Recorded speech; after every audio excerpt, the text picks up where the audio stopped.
Well, hello and welcome to Bingewatch, the podcast where we take a look at the hottest new TV and film releases on streaming television platforms. I'm Hannah Fernando, the group editor of Woman and Woman and Home magazine. And this week we have a really very special guest because Kyran Thrax, the winner of Drag Race UK Season 6, joins Ian and I. Kyran, as you know, is a member of the drag group Dracula's Child and is currently on tour. Kyran is also presenting Hello, Hello, Hello, giving us all an in-depth look at the queens of season 17, specifically their audition tapes. Now, talking of audition tapes, over to you, Ian. So, Kyran, on Hello, Hello, Hello, you sort of take a look at the queens' audition tapes. And I just wondered, what do you remember about your audition tape? What do you think of it looking back now? I mean, it obviously must have done the trick. Yeah, I mean, I love my audition tape, my season 6 tape. I've gone back and I've not rewatched it properly since, but I remember, you spend a lot of time with it when you're auditioning for Drag Race. Like, you're constantly looking at every single section, making sure it's all perfect before you send it off, and you have to edit it down to such a small, you film so much footage and you have to cram it all into the time frame.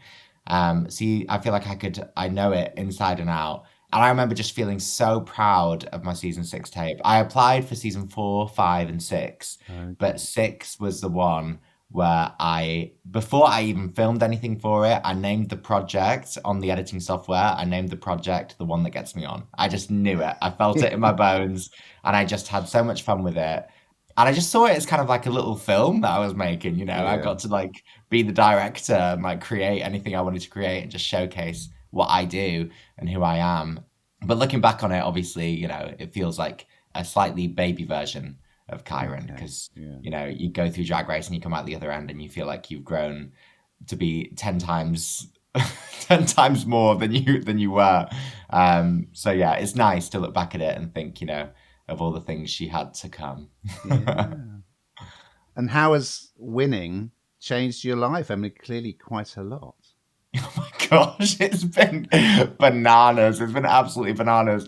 It's everything I've dreamt of and more. And I'm just so excited for the rest of this year and the rest of my life, and just to get to do the things that I've always wanted to do, and to have the people there watching and wanting to see what I'm going to do. And, to have that money behind me now, it just feels incredible. And I'm touring right now, and I'm going to all of these random towns and cities, and I predominantly would spend all of my time in London before Drag Race, but now getting to go to all of these regional places and to meet all of the fans and all of these people, it just is, it's amazing. It really is amazing. I can't explain how grateful I am, and how grateful I always will be.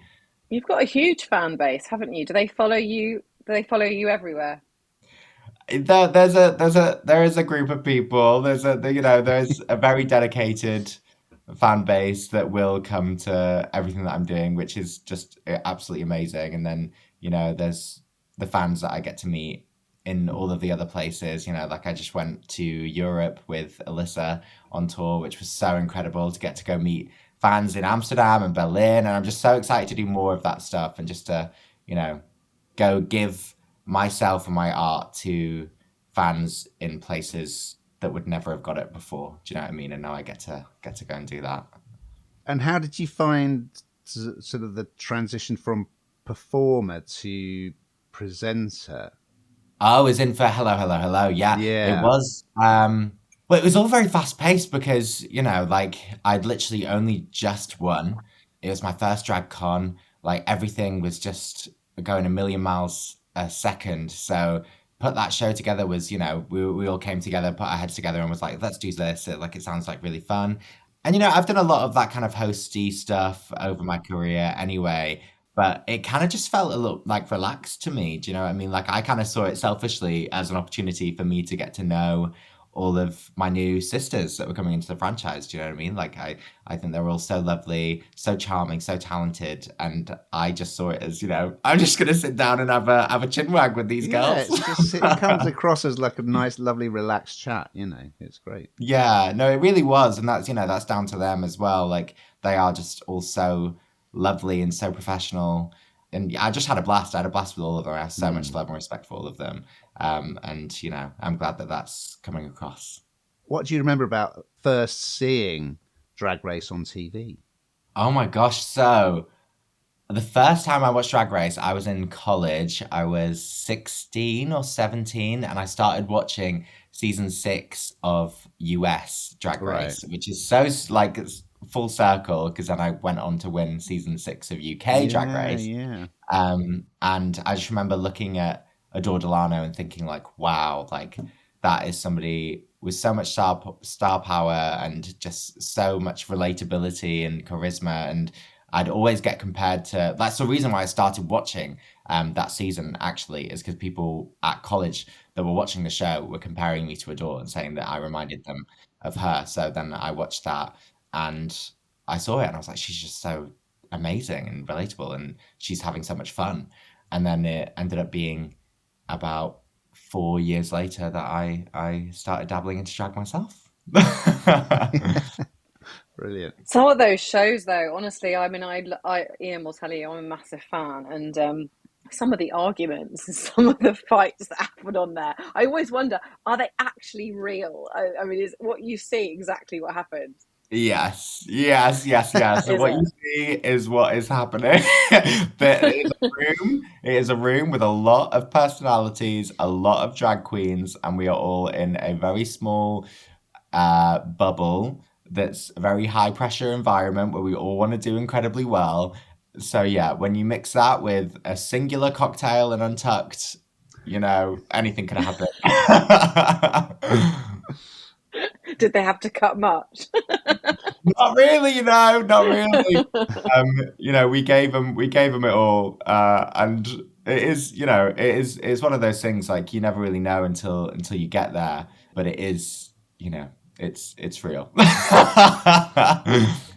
Have you had any very, very famous people coming to watch you that we would know of? Oh my gosh.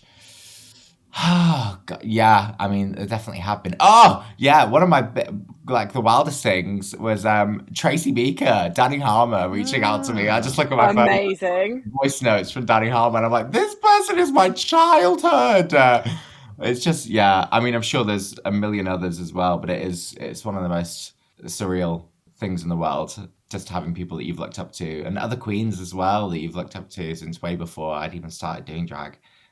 Now being in my circle and being, my peers is still kind of a shock to the system. Like it feels correct, but it is still very like, oh, okay, this is my life now. I Um, mean, you're living your absolute best life, aren't you? I mean, it's absolutely brilliant, and everything is fantastic. Do you have a dream of something that you absolutely always wanted to do that you still want to do? Oh gosh, it's endless. It really is endless. I want to put on my own show that I have full creative control over. I direct, I fund, I do all of the groundwork and put it on in West End and or Broadway. That's just always the dream, just to make my own little baby. And I have done that before, but that was when I was first starting drag. And now that I have the money and the following that will want to see it and I'm just very excited to share my art. And also I want to do as much as I can. I want to do more film, more TV, mm. more hosting. Like I want to do it all. I feel like I've got the skills that I have, but I also want to do as much as I can because I feel like you never really stop growing as an artist and as a person. I want to push myself out of my comfort zone as much as I can and expand my brain. And what do you think has been the impact of Drag Race? Because obviously it's been sort of franchised around the world. What's the impact been on the drag scene and it's kind of been quite incorporated into what people might call the mainstream? Would that be a fair thing to say? Yeah, no, of course, drag is very, very much mainstream now.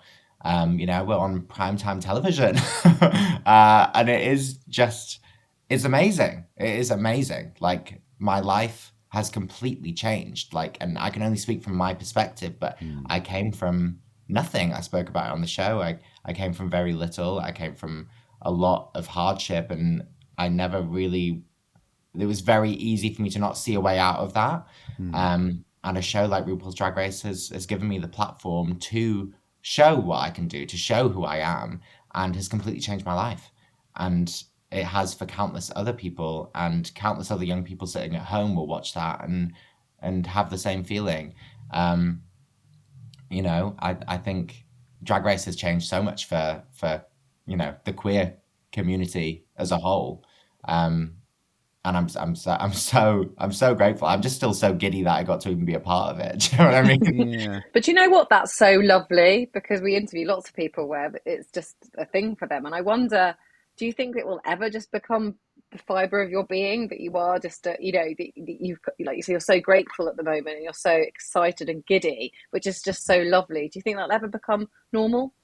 I hope not. I hope not. I really hope that I keep this feeling with me for the rest of my life.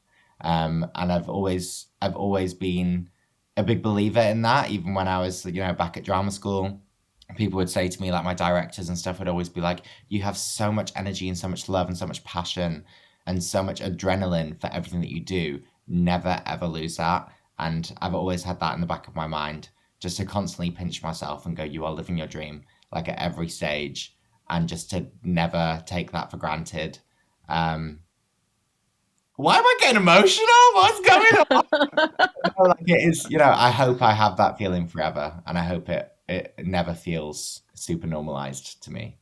And can you tell us a bit about the inspiration for your looks? And can you give us a rough idea of like how many outfits have you got, how many wigs, and what's the pressure of producing new looks and new outfits like? How do you do that?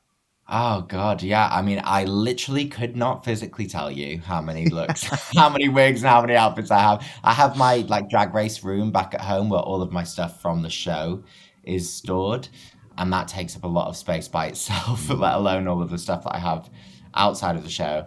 Um, and yeah, my process is like I love getting given a prompt or something like that. Like Drag Race was kind of like perfect for me because you get the prompts for all of the Yeah. runways, and then I feel like I can just somebody gives me a buzzword and I can just be creative with that, and I'll just start sketching. And I'm not the most incredible like sketcher in terms of fashion design, but I know what I want in my brain, so I will try and do like a rough crazy sketch and conceptualize it and then send it over to a designer who actually knows how to sketch properly and actually make the outfit, and kind of come together that way.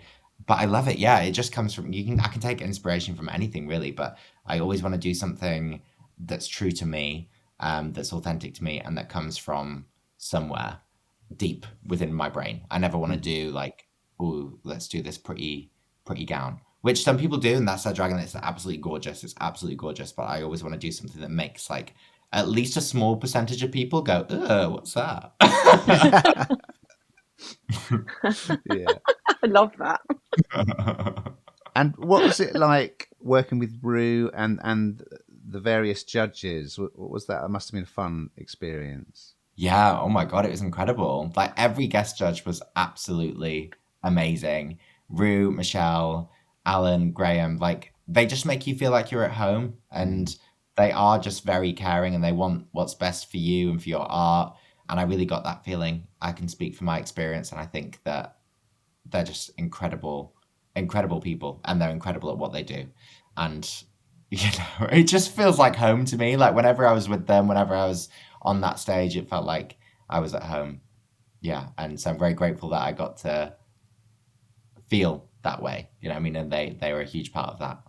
One of the great things about Drag Race is that as well as all the glam and the laughs and the entertainment, you do get to hear people's stories, which can be very moving. Were you worried about telling your story, or was that kind of a cathartic thing to be able to do? It was cathartic, and it felt like I needed to say it in that moment. It felt like it was just ready to burst out of me. Like, I don't know, like it was just such a, it is, you reach kind of like a boiling point, I guess. And it felt like the right time and the right moment. And I've always been such an advocate for speaking out on things like that. And for if you're in a place where you feel like you can, raising as much awareness as possible, because it is something that feels so taboo and that people don't talk about it very much in the media. And I'm not even sure if it has been spoken about on Drag Race to that degree before. And I was I wasn't thinking about it in the moment because you're just kind of living in that moment. But then when I got back after filming, of course, it was something that I was like, oh, I know that's going to come out on that episode, and I need to kind of brace myself for that. And I think it is just about protecting yourself. And it's been completely worth it. Like, I still am receiving countless messages about that episode every day, even now. Every single day, every single meet and greet, every single opportunity for where I'm meeting fans, it'll be one person that says something that just makes it all worth it. Yeah, that's great. Yeah, It is definitely. And I was just going to say, yeah, it's also, just about protecting yourself. And, so I started, before Drag Race came out, I went to therapy. I was like, I'm going to make sure I'm in a great headspace and that I'm ready to handle all of this stuff, which I feel like I probably would have been anyway. But I was like, I want to really make sure that I can deal with everything that's about to come my way off the back of that episode and off the back of the experience as a whole, just to make sure that I'm as ready as possible. And that's something that I would condone for everyone. I feel like everyone should have therapy. And do they offer sort of any pastoral care as part of the show? Yes, of course. Right. Everyone is incredible. There's an amazing Queen team that are there for you, and there is an amazing therapist who works with the show, who is on call whenever, wherever. I still have his number now, even though we filmed so long ago, and I can reach out whenever I need anything. So yeah, we're looked after.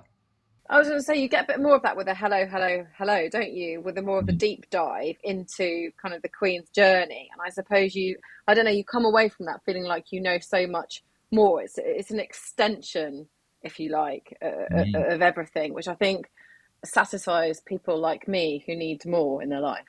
Yeah. And it is, it's something that not a lot of people get to see. Like, some queens at some point in their career do, a reaction to their audition video or something like that. But I think what's so lovely about Hello, Hello, Hello is that firstly, they have no idea that we're about to do that. Like, every single one of them had not a clue that we were about to watch their audition tape, which I think is so lovely to catch them off guard like that. But also, it is, it's a dive into who they are as an artist and who they were before they got on the show. And also, it's a nice little peek behind the curtain for the fans, because I feel like they don't often get to see stuff like that. So I think it's an interesting thing, and I'm very happy with it. What do you remember about your first ever drag appearance? Oh my gosh. Wow. So my first ever drag performance it was just before lockdown, and it was in a basement in East London. And it was to an artist called Banks, to a song called Poltergeist, which is like one of my favorite artists at the time, and still is. I was wearing like a full vinyl like look, no lashes, a little like shake and go wig that I like chopped up, and I had the time of my life. I was, my drag was very, very different then, obviously. I feel like my drag kind of exploded very quickly from that point onwards. But, but I have so much love for baby Kyran, because I feel like, she really paved the way. She knew what she wanted. She knew what she was going for. She just couldn't do it yet. You just grew. It's brilliant. I think that's how it's the same for everybody, isn't it? When you look back at something, you think, oh no, it's a bit cringe, but actually it's part of who you are and who you are today. Yeah, exactly. Like, and there's that saying that if you don't look back to what you were doing half a year ago and cringe, that you're not doing something, you're doing something wrong. Do you know what I mean? But also, you've got to look back and cringe with love. Like, even now, you grow so much. Like, I'm on tour right now, and I'm painting my face every single day, day in, day out. So, like, I'm experimenting. I'm doing some new stuff, because I'm like, I don't want to do the same thing every day. So I'm just going crazy with my makeup some days and just doing something fun. Because I'm glad you mentioned the makeup, because I've got a question for you. What's your skincare regime? Because when you wear that much, how? What do you use? Tell me. So it's Relisa actually who got me into good skincare, because we were in the back of the van on tour, and she saw what I was doing, which was just one base moisturizer, and she was like, "Girl, you just won £25,000. Can you please just get some actual skincare?" And I went, "You know what? You're right." So now I use The Ordinary. I use like a skin support set, and then I use a vitamin C in the morning and a retinol in the evening, and then Tatcha Dewy Skin Cream and a nice little peptide thing for the eyes, and then a lip mask. I just anything that makes me look moist and shiny. I love looking sweaty. Dewy. Dewy. Let's go with dewy. That's the one. That's a nice word for it. And did you just teach yourself makeup application, or do you watch things like Glow Up and stuff like that? So here's some inside tea. Okay. I actually was very almost on Glow Up before I was on really? Drag Race. If you watch season 2 and 3 in the intro title cards of Glow Up, I'm in both of those intros. I love Because Glow I Up. was shortlisted for season 2 and for season 3 before I started drag. So I'd always kind of like, I've been messing around with makeup and playing around with makeup since I was about 13. Like, I came out as gay, and even before then, I'd be like going to high school with like black coal like eyeliner on, Right. like, you know, just being a little weirdo going into Catholic high school with a full face of makeup. Wow. And I'd always kind of like find joy in that. So I didn't really, you know, sit down and learn it properly, but I always found a nice, like, it was a nice little outlet, I guess. And I liked it. And then it was literally one day when I was at drama school, and one of my housemates walked in and was like, "You know, you like play around with makeup all the time, and you love makeup, and you're a performer and an actor. Like, why don't you just put them together and see what happens and try drag?" And I was like, "That's not a bad idea." And now here we are. So thank you, Rosie. And we have to ask the big question, though, don't we, Ian? We have to. What are you binge watching at the moment? Well, obviously, Drag Race season 17 is a killer.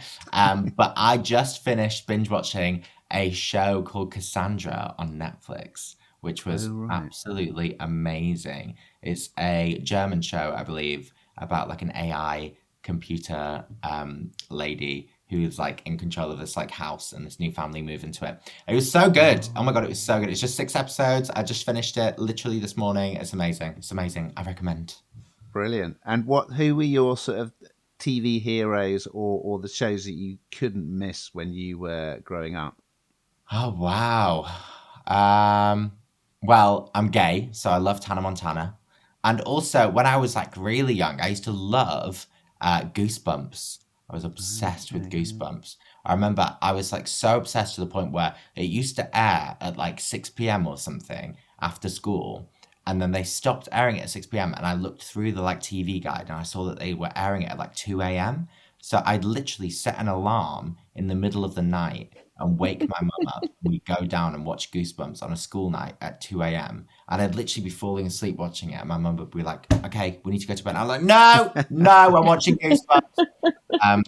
Yeah, that definitely probably shaped me. I mean, I love your mum did that. That's brilliant. And who would play you in the film of your life? Ideal casting. Me. Okay. Why not? And you could direct as well. Great answer. No, I don't know who would. That's a really good question. Gwen Stefani. Oh, good Because call. for some reason, I keep getting told I look like Gwen Stefani. I've never had it in my entire life. And then I went on Drag Race, and every week, and even now, with Hello, Hello, Hello coming out, every week in the comments, Kyran looks like Gwen Stefani. And I'm like, I've never seen it in my life. But, you know, just to appease the fans, I'd have Gwen play me. I reckon she'd do it. And 2 questions in one. So I was watching an episode of Hello, Hello, Hello, and a giant W sort of fell off the backdrop. I was wondering, have you had any serious mishaps while performing live? Ooh, I fell down the stairs once in the middle of a number, which was hard to recover from.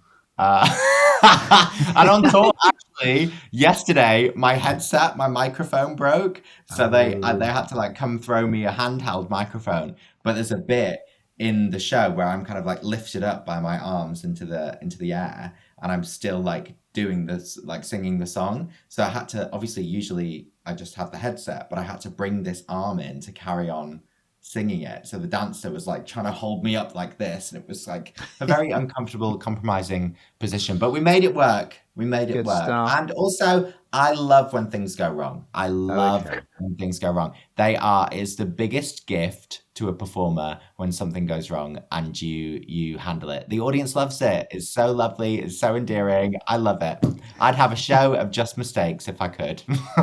So true. I think they've made a lot of money out of doing that, haven't they? Yeah, A lot of literally. shows. Yeah. Literally.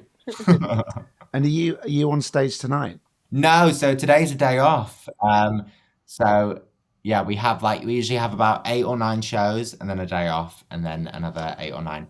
But yeah, this tour finishes in 2 weeks and then I have a few days off and then I'm on tour again the following week. So it's jam-packed. When you're not touring, what do you like to do? What's your favourite night out? Oh, so I love to go to the cinema, whether that's by myself, whether that's with my partner, whether that's with my friends. It's just one of my favorite like pastimes because I feel like it's so nice to get like transported to somewhere else. Do you know what I mean? Like it's very different from watching anything at home. So I have a full like cinema membership. I'll just take myself off on a day off, watch a film, just not look at my phone. So there's that, and there's also spending time with my little nephew. He's like the light of my life. And I feel like looking after a child just takes all of your focus and energy, and it just feels like such a break from the norm of my life. So yeah, spending time with my little nephew Franco and going to the cinema and having a nice bath. And also going out and partying. Yeah, all of the above. and that as well. Yeah. Well, I think that's a good note to end on. Thank you so much, Kyran, for giving so much for your time today. And best of luck with the tour. Break a leg, as they say. Yeah, we love watching you. Well done. You've done amazingly well. You should be very proud. Thank you very much for your time. Much. Thank you for having me. This has been an absolute pleasure. You're amazing. Thank you. Have a lovely night off. You deserve it. Take Thank care. you, my love. Thanks, Kyran. Lovely to meet you. Bye.